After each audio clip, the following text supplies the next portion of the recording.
It's such a pleasure to have Ryan Richman here from Eastman Musical Instruments. I've been meaning to have you on the podcast for quite a while. You're a friend of Roulon Brown's, who's a friend of mine. I've seen you at NAMM for so many years. A bunch of my students play Eastman saxophones. A lot of great players like Bob Mintzer do. I'm so happy to have you on the podcast, Ryan. Thanks for being here. Absolutely, Donna. I'm so grateful that you invited me to share some conversation with you today and to talk about saxophones.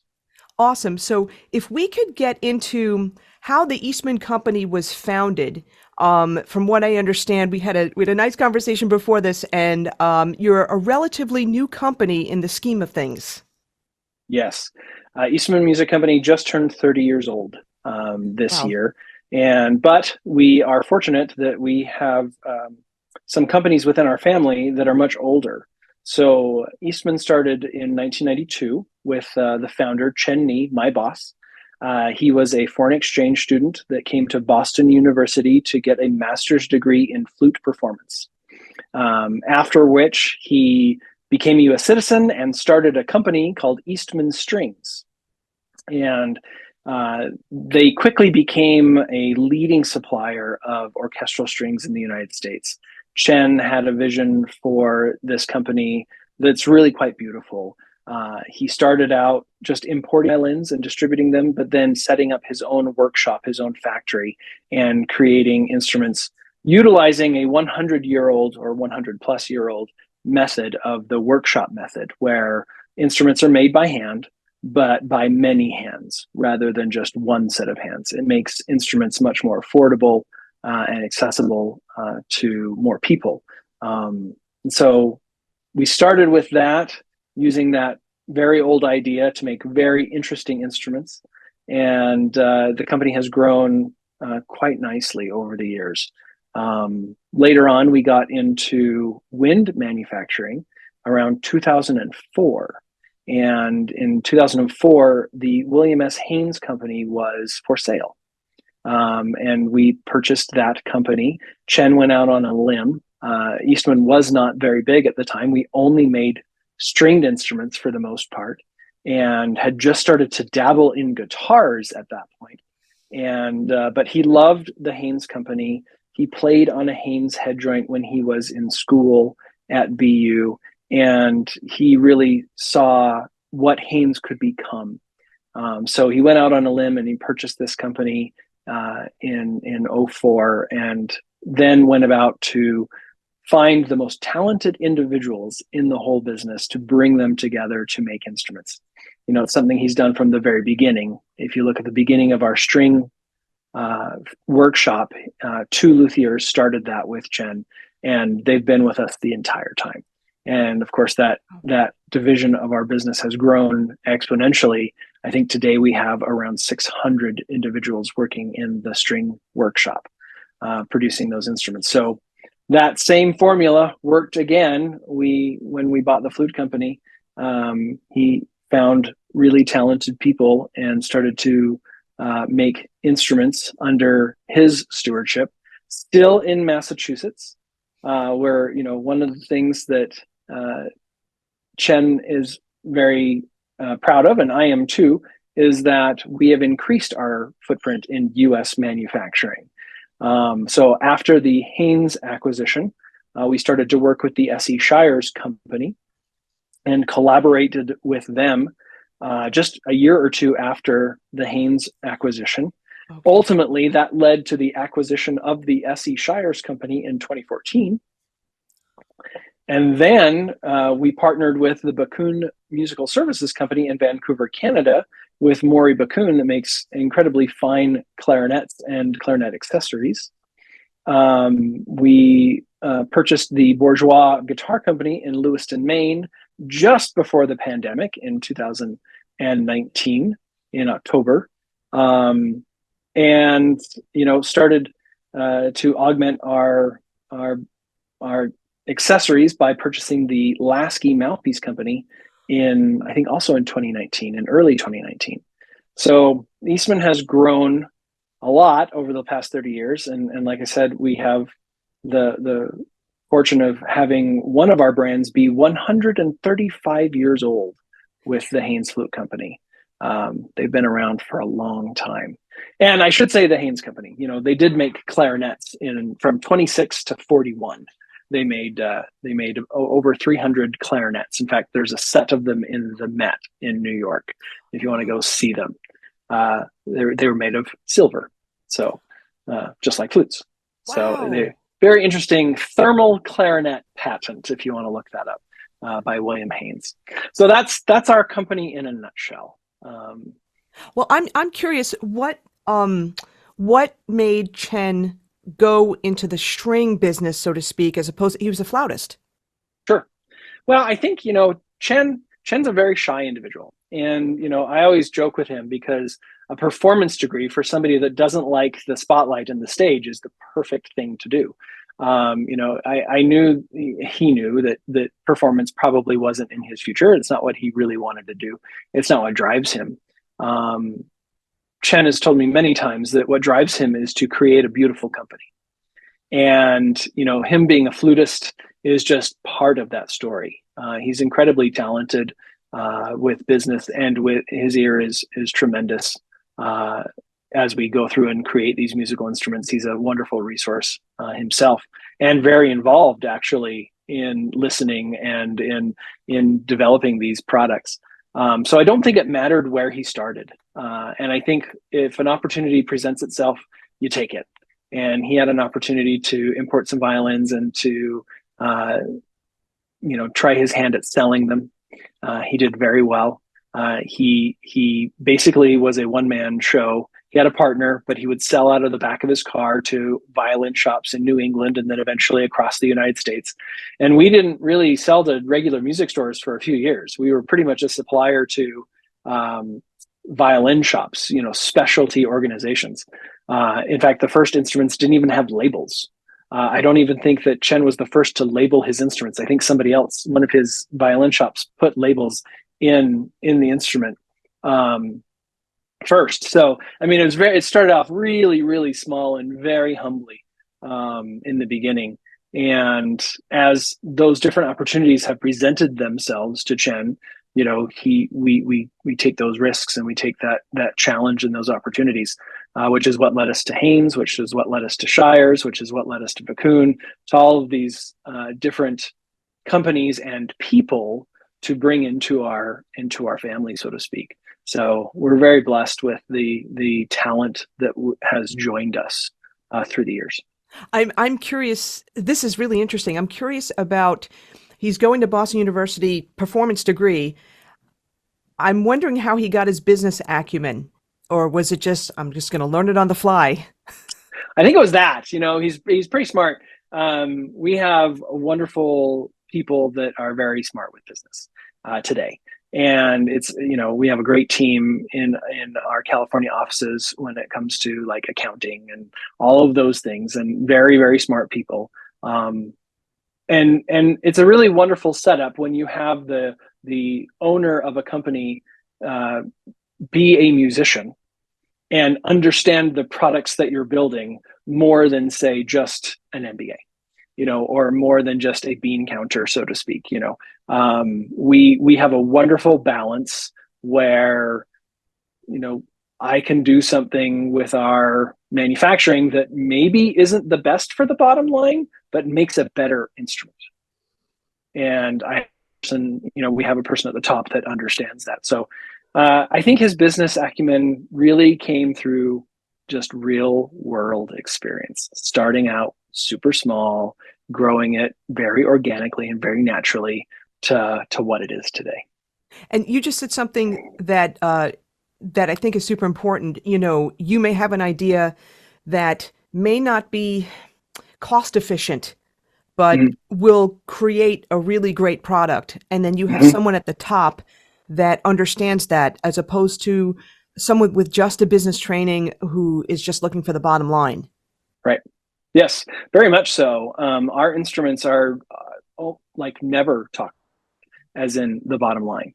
When we create a product, it's about the person first, and then the product, and then the profit. I think you have to get those in the right order. Otherwise, you may not last very long. So we really are a people company first. And those people are focused on the products that we build and sell, and perform on.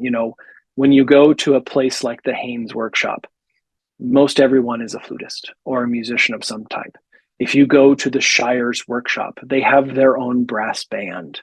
Everyone who works in the factory is a gigging musician, for the most part, like 90% play on the side. It's more than just their day job, so to speak. So there's an incredible amount of passion involved at every level of this company, which is really beautiful. We really guard our culture very highly, very strongly, and it makes working here kind of a dream job, to be honest. I when I'm looking at a saxophone, we're going to create something because I think it's needed in the market, not because of a great profitability. If I can make it profitable, that's great, right? And we all need that. Everyone needs profits. We all need to make a living and sustain ourselves and our colleagues, our coworkers, all that stuff. We need to have that sustainability. But it's about the people first and the product second. And, profits will come. Absolutely. And when it comes to profitability, like speaking in business terms and stuff like that, Mm-hmm. you mentioned like Haynes manufactured in the US. Mm-hmm. If we let's talk about the saxophones. Where are Mm-hmm. they? Are they manufactured in the US? Are they manufactured in China? What's going on with that? Sure. So we have, like I said, we have a larger manufacturing presence in the United States than when Haynes and Shires and Bourgeois were independent, right? We've grown our footprint in this country, and we want to continue to do that. When it comes to making the saxophone, we are not set up in the United States to make such a product at this time. And so when we look at our different facilities, Eastman has 7 factories around the world, 3 in the United States, 1 in Canada, and 3 in China. And we make various parts and pieces at all of those facilities. And it comes down to a certain level of efficiency and also a certain level of capability and craftsmanship. There are certain places where we have like little parts made that we can do it more effectively and more efficiently in this one location and then send it to other locations. I'll give you an example. So when we make like bent parts for a trumpet, these little noodles of brass, right, that get put together and made into a trumpet, we assemble the trumpets in a factory in Xianghe. We make the part in a factory in Bajau because that's where the machine is. That's where the talent is that can do that bit. But the assembly is done over here. And it's because our workforce has abilities in those 2 areas. So we're utilizing the workforce as efficiently as possible. So when you look at a flute, let's say, we have handmade flutes, custom flutes that are made in this country that start at around $10,000. But we also make flutes that are around $1,000. And those are made in our factory in Beijing. And they're made by our people. And the people that are in charge of the design of this are the same people, whether it's a $10,000 flute or a $1,000 flute. We have, product management that oversees all of these things across all of our factories. And that's kind of an important point. So when you get a student instrument, it is the same scale as a custom handmade product. The level of detail, of course, cannot be the same. The level of craftsmanship, of course, cannot be the same. But the scale, the intonation, the design of that product is in the same family, whether you're talking about a student product or a professional. When it comes to saxophones, when we first started in saxophones a little over 10 years ago, we didn't actually make the saxophones. We sourced them from a partner in Taiwan, and Taiwan has been making saxophones as as a cottage industry, so to speak, since the late 40s. It's been around for a long time. And only recently, and I say recently, but it's been like 30 something years, when we've started to see a lot of Taiwanese produced saxophones in this country. And that's where we started until we, wanted to move it in and make it ourselves and make our own design. That's a really expensive endeavor to set up a factory to produce saxophones from scratch. And so when I look at our facilities across the world, the best place to do that was in Bajau, where we make tubas and euphoniums and sousaphones and large brass instruments. So we could make baritone saxophones and, all the saxophones there, because we have talented people that know how to do the metal work. That's really important, is being able to take a flat sheet of brass and craft it into a saxophone. It takes a lot of time and talent and practice. And so we make all of our saxophones in Bajau. I guess that's a long drawn out answer to your question about where they come from, but I think it requires a little bit of background on our company. Oh no, absolutely. And I'm curious, I know you have the SC Shires company for Mm-hmm. trumpets and such. Mm-hmm. How come the trumpets aren't made in Bajau? Because they're smaller. So we have two assembly areas, and they're about an hour and a half away from each other. So in one facility, we make all the trombones, the trumpets, and the French horns. And it's a size thing, right? It's a bench thing. It's a size thing, so they can assemble these efficiently and quickly, and they can focus on those three types of instruments because they are more popular, so to speak. Like you sell a lot more trumpets than you do tubas. So having a place that kind of specializes in that with people that are super talented in that aspect can produce a lot of trumpets. And then when you're talking about tubas and sousaphones and things like that, you have size limitations. Like they're just big. when and one of the things that is also unique about Eastman is we make our own tools.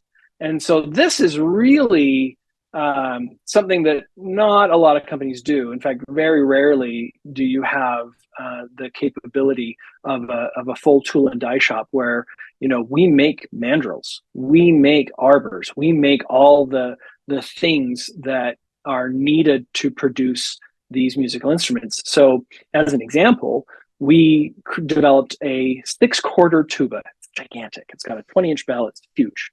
And we make those bells in-house on a mandrel that we made in-house.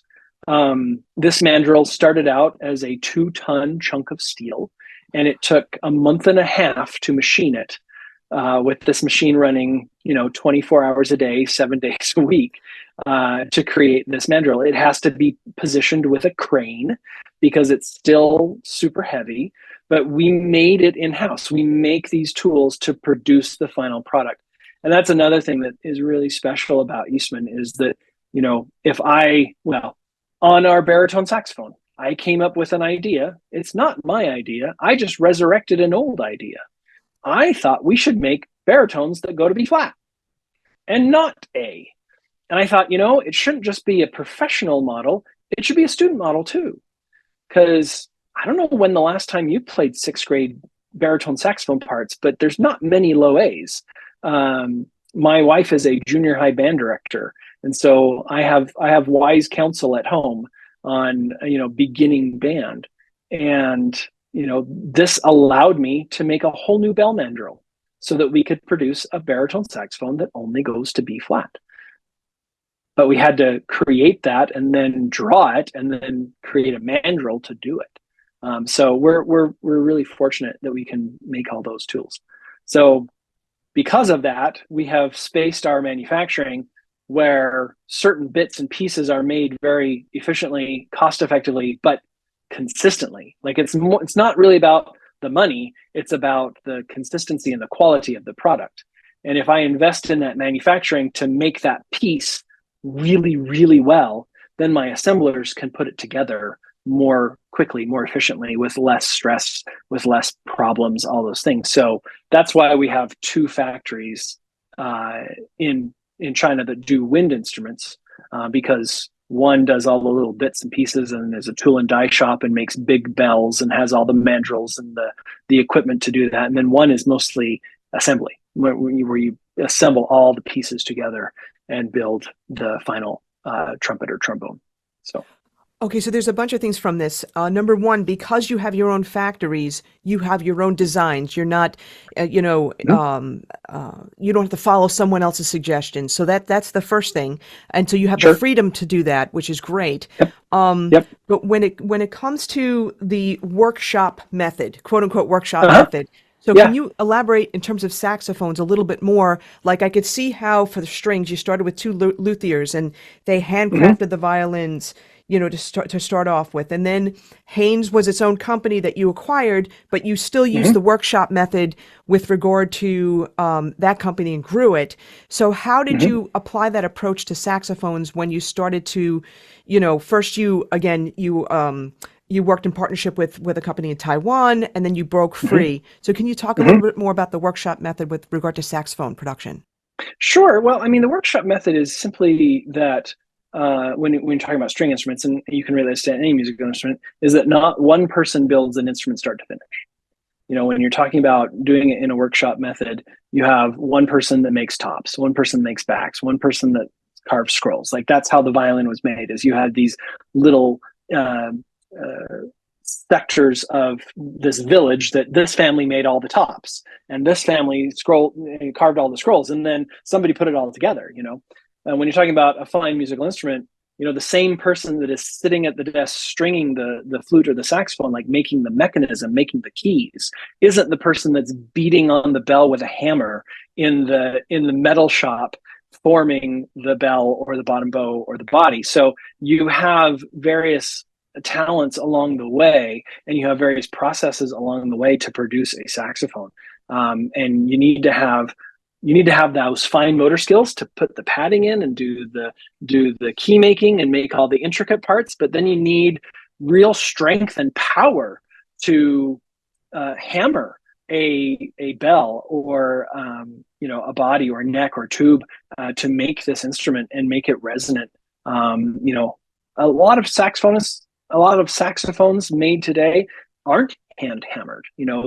They're made solely on the machine. Um, and our professional saxophones, we've gone back to the old ways, so to speak, where you want to hand hammer that product. You want to work hard in it and then anneal it so that you can work hard in it again and then anneal it so you can do that over and over again to create your bell or your bottom bow, or your body. It's an important step to making a really professional, very resonant saxophone. And it's one that can be overlooked with modern technology. I'm curious about, as a brass player, I know about hand hammering and all that kind of thing. I'm curious Mm-hmm. about the quality of the metals when it Mm-hmm. comes to the student line versus the pro Mm-hmm. line. Mm-hmm. Same metals or no? Mm-hmm. Yeah, so it depends on the company. I can only speak for our company. Yes, of course. I was at a NAPERT several years ago, and that's the National Association of Professional Band Instrument Repair Technicians. Very long title. And I don't remember exactly who did this, but essentially somebody got one of those scanning lasers that a metal recycler would use, and he scanned a whole bunch of instruments of various brands, various origins, various things like that. And these scanners will tell you the alloy of what you're dealing with. It'll tell you how much copper, how much zinc, how much lead, how much material, and the ratios of each are. And I think when they started, they wanted to kind of showcase certain brands or other brands. And what they ended up showcasing was they're all pretty much the same. 260 brass, 70/30 brass, it's all the same. Like it's the same name for the same product. So it's a different name for the same product. So cartridge brass, 70/30, yellow brass, those are all names for the brass that we use in saxophone making. There are some companies that use a higher copper content or lower copper content. But cartridge brass is kind of the most common that we see, even in trumpets and trombones and euphoniums and tubas. Like that's kind of the norm.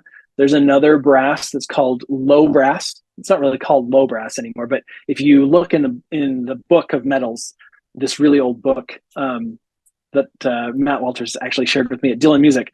80-20 brass, 80% copper, 20% zinc, was called low brass. And then you've got gold brass, which is 85% copper and 15% zinc. You've got red brass, which is 90% copper, so on and so forth, right? So there's different alloys of brass, but essentially, if you're buying quality, refined metal, it's going to work for your application. The difference between a student horn and a professional horn is not in the molecular structure of the material used. The difference is in the processes that you make that metal endure to become the final product.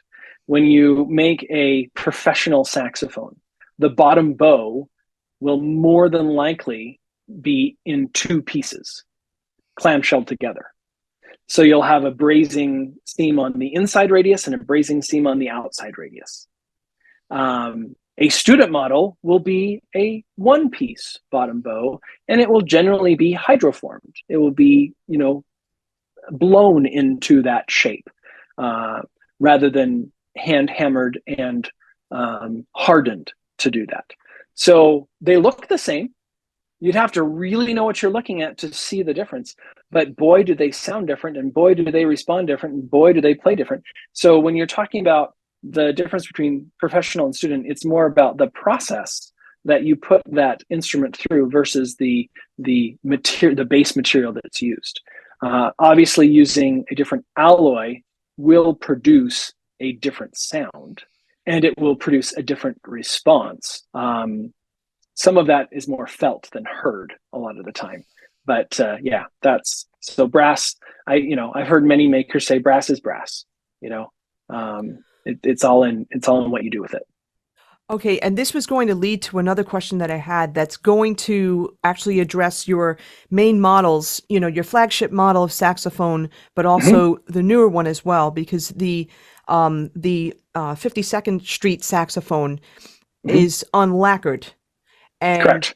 Yeah, so can you talk about unlacquered versus lacquered, Sure. Whether it's a perception or a feeling about the sound being different, or if it's an actual type of thing? Well, there's many opinions on this, Donna. Everyone has an opinion. Like, you can make the saxophone out of plastic and it will be the same, right? And I own one. I own a vibrato saxophone. I bought one of those. I think they're made in Thailand, and I bought the clear one because it was so cool looking. It sounds like a saxophone. People are generally right. Like, if you have the right taper and you have your reed in your mouthpiece, whether it's a plastic saxophone or a brass saxophone or a nickel saxophone or whatever have you, it'll generally produce the sound of a saxophone. What I think lacquer does is it adds weight, right? And so whenever you're talking about an instrument, a musical instrument, weight's a big deal. In my development, we weigh saxophones. I weigh vintage saxophones because I want to know how much these things weighed all together. We'll weigh individual parts of saxophones. When you go back, so I love like motor racing. That's kind of like, I don't watch football or stuff like that. I watch guys go 200 miles an hour on motorcycle and Formula One cars and things like that. You go back to the 1930s, and the Germans were dominating the Grand Prix circuit, and they were called the Silver Arrows because all the cars were silver. They weren't silver because they painted them silver. They were silver because they removed all the paint, and all you saw was the aluminum shell. Why did they remove the paint? Because paint is heavy. So it's about weight.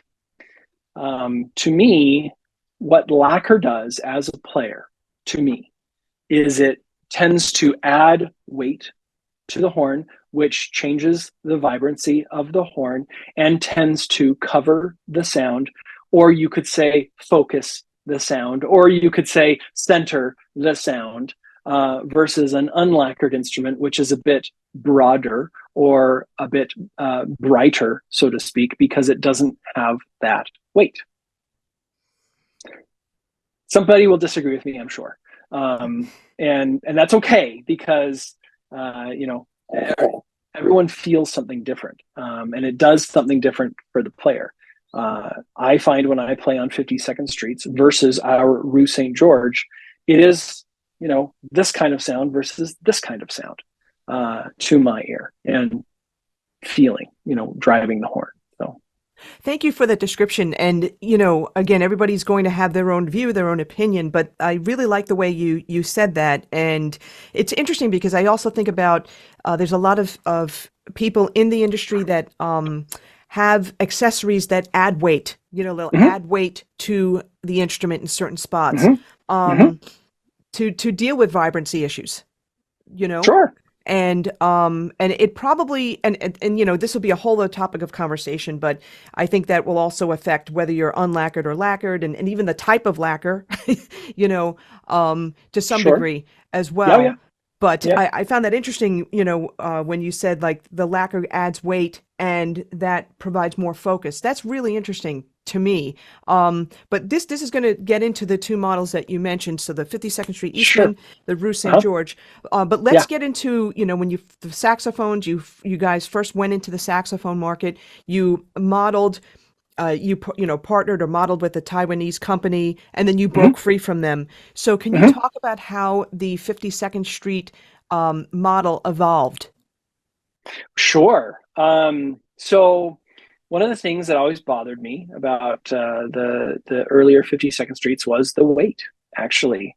The idea of the 52nd Street was to kind of pay homage to pre-war American saxophones. So we were really listening to early American-made saxophones with their big, brawny sound, and just that big fatness that you got out of those instruments. And the Taiwanese version did a good job, but I didn't think that it really did the best job that it could, because every time I would get one of those old instruments, I would weigh it. And the Taiwanese horn always weighs more. It just always does. And so we went, we wanted to put the 52nd Street on a diet, so to speak.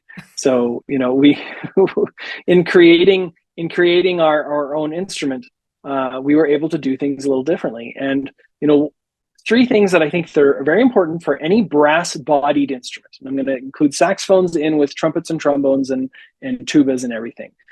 There's three attributes that are super important. One is to be light, one is to be thin, and one is to be hard. And the brass wall of your instrument, if it has those attributes, chances are you're going to have a very nicely sounding product when you're done. And that's a real trick, because you have to have all three. If you're thin, but the brass is soft, it's going to dent really easily. Right? If you're heavy, that's just uncomfortable. Like that's just, you just want to cut the weight. But by cutting the weight, you need to make sure that you do things to harden that brass so that it is resilient to body damage. And the thinness comes from the vibrancy. The having it be thin gives it a lot of resonance. And so in making our own instruments, we were able to do that. We were able to, shave a lot of weight off of our instruments. So that's one aspect where I think our new 52nd Street does a better job. The other is kind of in use of materials. So when you look at older instruments, they used some different materials in the manufacturing of it. And later saxophones evolved out of that, especially in the bell wire. The bell wire is really important in a saxophone, and it's often overlooked by most people and players.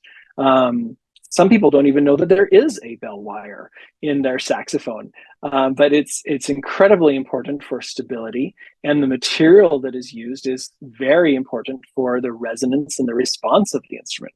And several materials can be used, but if you look to early American saxophones, you're going to see a real consistent use of ferrous steel. And that's something that no other maker does today except Eastman at this point. I don't know of one that's using steel in their bell wires. And we should probably edit this out because I don't want anyone else to know that we use that. No, I'm joking. Oh, okay. It's but it's something that I don't think other manufacturers really look at with a critical eye. And so for our 52nd Street, you're going to see steel wires in our bells. You can't see them; they're there though, and it changes the response. It changes the sound and the resonance of that instrument. And it's something that you see commonplace on American-produced saxophones before World War II. Wow. They stopped using it. Does it also affect the weight? No, not really. It's just a wire that goes around it's what your bell is folded over. Okay. So it doesn't significantly change the weight at all. So it's a sonic difference, and it's something that was very commonplace before the war, and something that almost went extinct after the war. And if you think about it, steel was rationed. Musical instrument makers couldn't buy steel. Steel was used for other war efforts, and so they used brass. They just went to a brass wire for that stability and changed the whole sound of the saxophone in doing so. Not the whole sound, but it's a subtle difference. You can hear it. And so post-war saxophones typically utilize a brass wire. And so our Rue St George, like Mark Sixes. Yep. Okay. Yep. Although there have been, I know of like one that had a steel wire, and I'm guessing it's an accident. I'm guessing that it's a mistake at the bench. But by and large, your 1960s, 1950s, 60s, beyond, you're going to see brass wires. And one of the things that we do for our Rue St. George is we change that up just a little bit. I don't use just a round brass wire in our Rue St. George instruments. I use a French bead, and a French bead is a half round wire.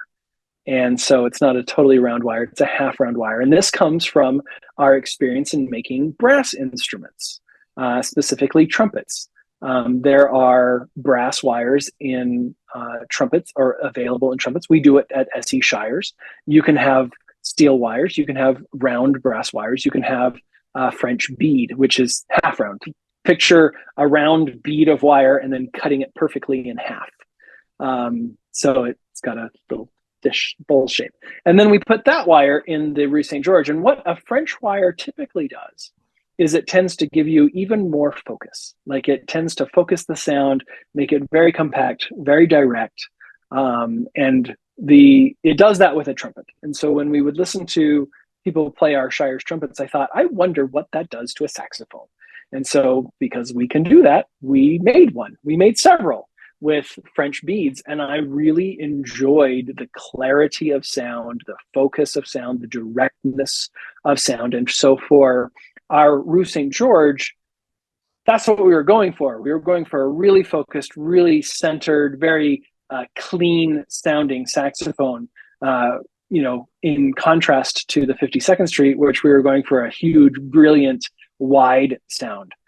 So by changing up those materials, it helps us create those two voices. Okay, I have two questions for you. I'm going to hold on to the weight question for a second. So you have these two different types of horns, let's say, but couldn't someone just say, look, couldn't you just control the compactness, the directness, the focus with your mouthpiece and reed selection? Sure, absolutely. But it'll never, you still have to put that reed and mouthpiece on an instrument.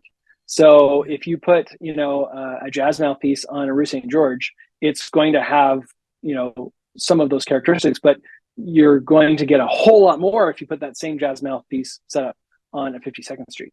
You're going to have a whole lot more wideness and brilliance. And, no matter what mouthpiece you put on, so if I put a C-Star, or if I put my, I play an Adalki mouthpiece, or if I put my Timothy McAllister mouthpiece, I've got my Timothy McAllister mouthpiece right here. If I put that on a 52nd Street, it's still a big sound. It's still brighter than I would like it to be. It's still, for a classical setting, it's still a very brilliant, bright sound. If I put my jazz mouthpiece on my classical or on my Rue St. George, it's still not as focused and as dark and as centered as I want it to be. So you can manipulate quite a bit with your mouthpiece and reed selection, but you still have to put that on an instrument. And there still is a baseline for every instrument. Now that's going to get into, some people may have the question, okay, well, hold on a second. So first thing you're saying the Rue St. George is more for classical players in ensembles, possibly where the other one may be for more I'm saying it's popular more music. focused. It's Yeah, more I'm saying it's focused. more Okay. focused and centered versus the 52nd Street, which is broader and more brilliant. So you have these two spectrums. Can you play classical music on the 52nd Street? Absolutely. Can you play jazz music on the Rue St. George? Absolutely. There's a lot of guys and gals that do just that. And it just is a matter of preference, really. But I've given you different starting places, I hope. I hope that we have two different starting places for your mouthpiece reed setup so that you can, change the way the horn feels enough and blows enough to where you're comfortable with it. So, Do you so yeah. happen to have, some people may have the question, okay, well, I want to try these two horns, but I'm trying to think of how to word this, but like which mouthpiece would work better on which horn. And I know it's an individualistic thing. I understand that, but Sure, have you all sure. thought about that in terms of designing these instruments and which mouthpieces? There's tons of mouthpieces. I totally get it, but just There some of the is. standard ones. Yeah. Oh, I have a cabinet of mouthpieces behind me. I when I test horns, I try to go through a myriad of different mouthpiece and reed selections to see how they respond. I get a lot of feedback from players of different styles that play very different setups. One of the things that Bob and I worked on his new saxophone was, his particular setup and the way he wants the horn to feel. A lot of people prefer a different neck taper than Bob. A lot of people prefer a different setup than Bob does, but Bob plays on this particular mouthpiece with this particular reed strength, and he has this certain resistance level, and he wants the horn to feel a certain way. So when it comes to our two voices, we have two different necks, which we've developed that have two different tapers, two different angles, different apertures, even different weights now. We've developed a third neck with Bob. So the first neck that we did was called the R neck. R for Rue. Think Rue. So Okay. the R neck is what comes standard on our Rue St. George 650 model. And the S neck, think Street. So the S neck is what comes standard on our 52nd Street 600 models. And then we have our 800 series, which utilizes the DS mechanism that was developed at the Haynes Company by David Schwartz.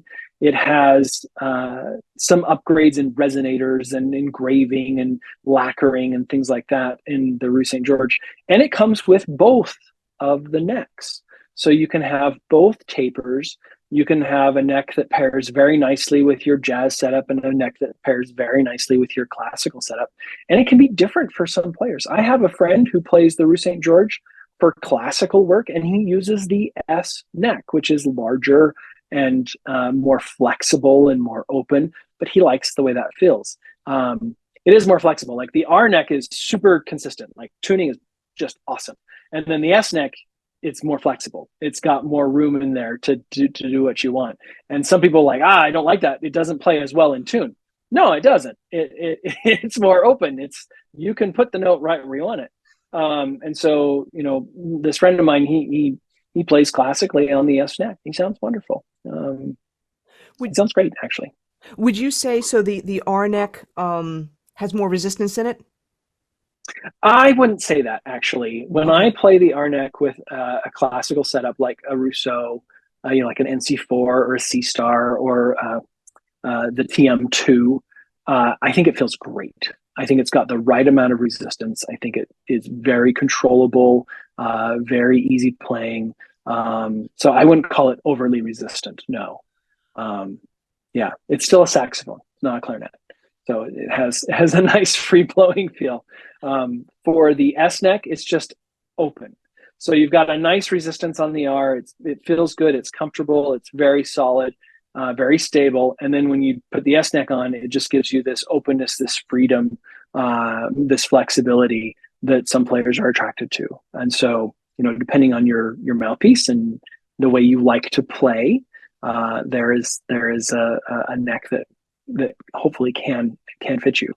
With the new tenor, the 52nd Street 800 series with our DS mechanism, we had to create a new neck for Bob, because he wanted it to be even more open, even more like, he said to me in one of our sessions, he said, Ryan, I just want the notes to fall out. Mm. And so I had to interpret that. I'm like, okay, how do I get the notes to fall out?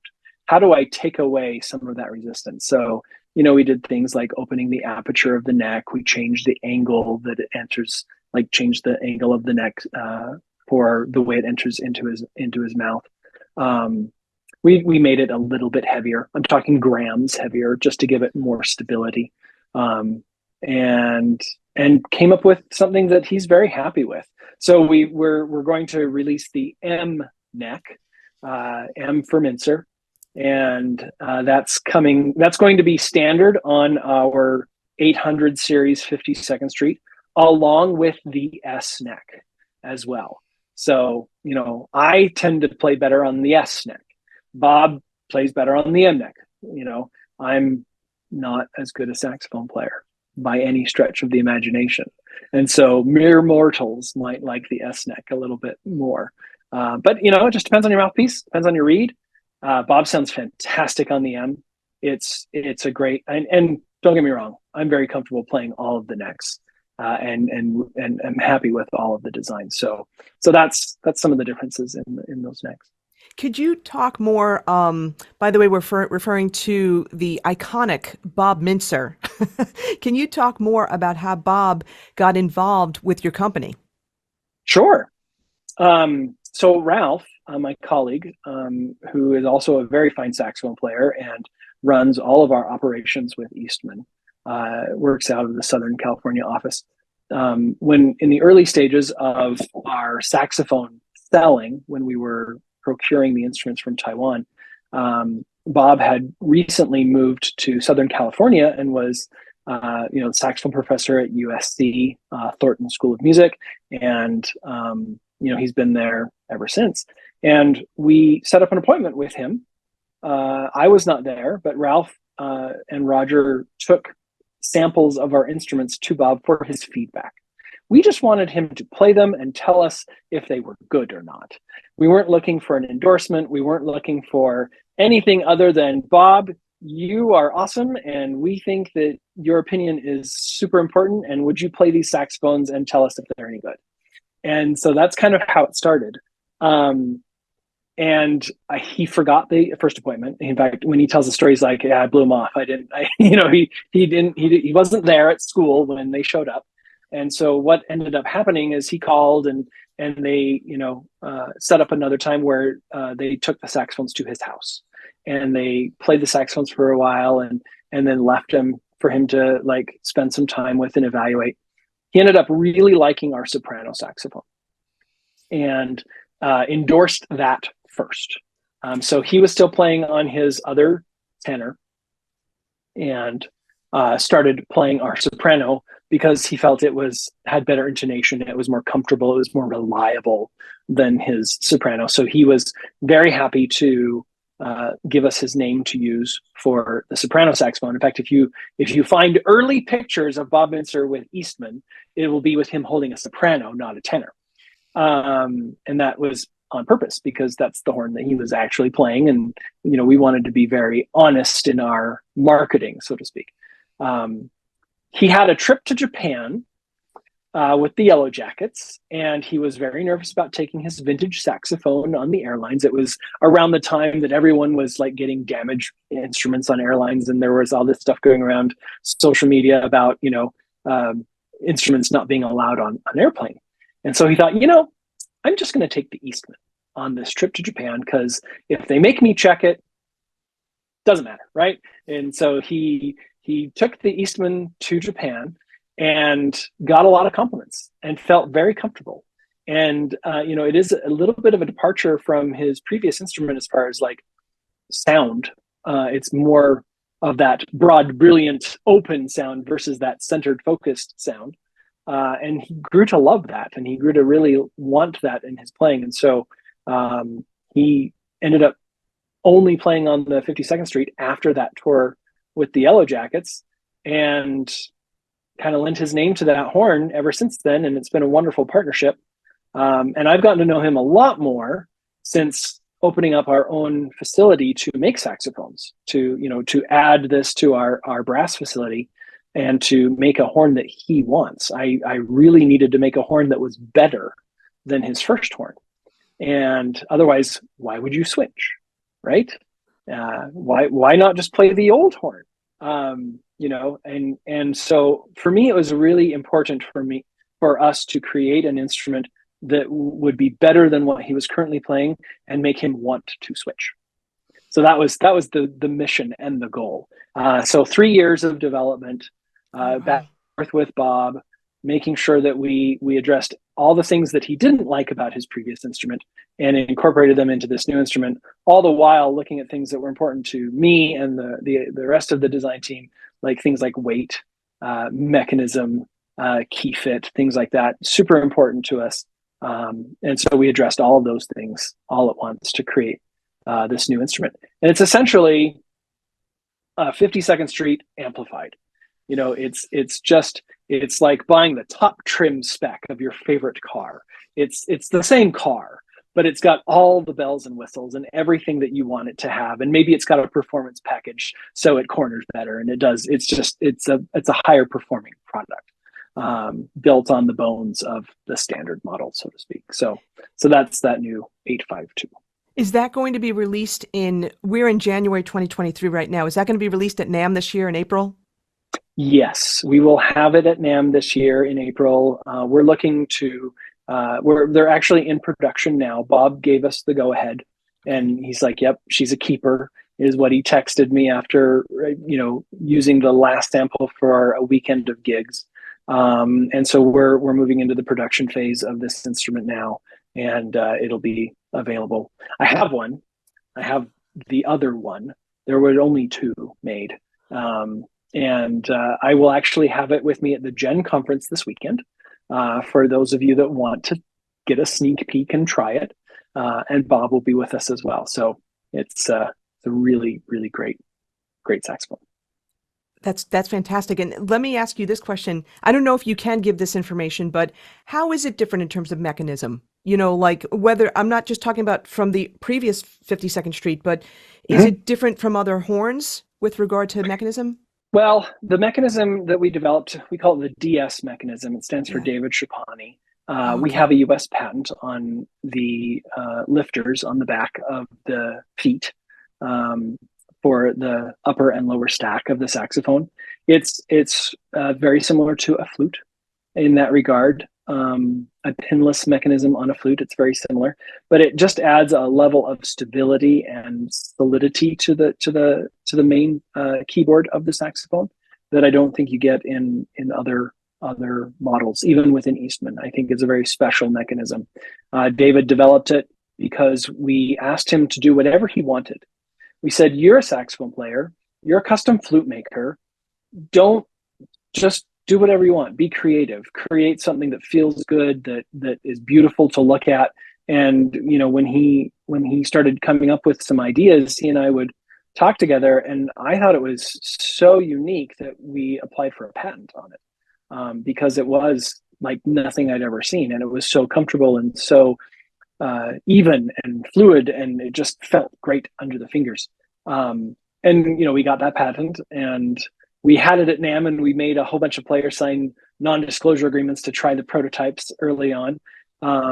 So it was fun. It was fun to develop this. It was fun for David to do something where he had 0 restrictions. He wasn't making it to a dollar figure. He was just being creative. He was just looking at the saxophone from the eyes of a musical instrument maker and creating something that felt good to him. And, over the course of many, many months in those early stages, we came up with the DS mechanism. Now we're putting it on a 52nd Street, but we've also changed aspects of the body to make it more resonant. We have also changed the neck, like I said, when we developed that with Bob. So it is more than just some lifters on the back of the keys. It's its own unique saxophone, and it's really a lovely instrument. Like I said, it's a 52nd Street, but it's really the top trim level. A 52nd Street on steroids. Yes, it's a great saxophone. It's a wonderful saxophone. One of the things that make our 800 series more brilliant is we do screwback resonators. We have our own domed brass resonators that we utilize. We don't use the resonators that come in the pads that you buy.